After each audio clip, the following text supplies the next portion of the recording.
कितना प्यार से लड़का मार्केटिंग तूर दहलन सा, तार काट दहलन सा। ये लड़कन के जोड़ बा ना, बाप रे हीरा लड़का बना सही। सारा लड़का मिल के कितना बढ़िया मार्केटिंग तूरलन सा, मजा आई। बिना टेंट वाला के दिक्कत ना होई खोले में। हाँ कितना निमन कुर्सी लगल तूर दिल सा, निमन निमन कुर्सी। तहनी के भविष्य बुझ गई। ये जितने लोग हैं मेरे बाउंसर भी, आप लोग भी नीचे से व्यवस्था देखे, ऊपर कौन व्यवस्था नहीं क्या घबराई। तू लो जा।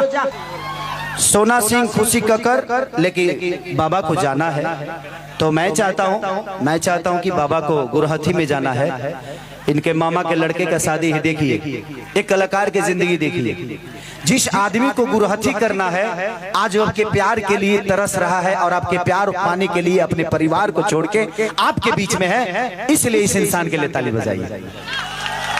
थैंक यू बाबा, लव यू कि आपने हमारे भाई को आज इस तिलक को इतना बड़ा समारोह में आप सबने बदल दिया। मैं सब कलाकारों का शुक्रगुजार हूं, चाहे हमारी अदाकारा है या हमारी गायिका है या हमारे गायक महोदय या दीपक भैया से लेकर हमारे इंस्ट्रूमेंट के लोग अभी तक खाली कहो केला खा के हैं। सबने केला एक एक मुंह से खाया है।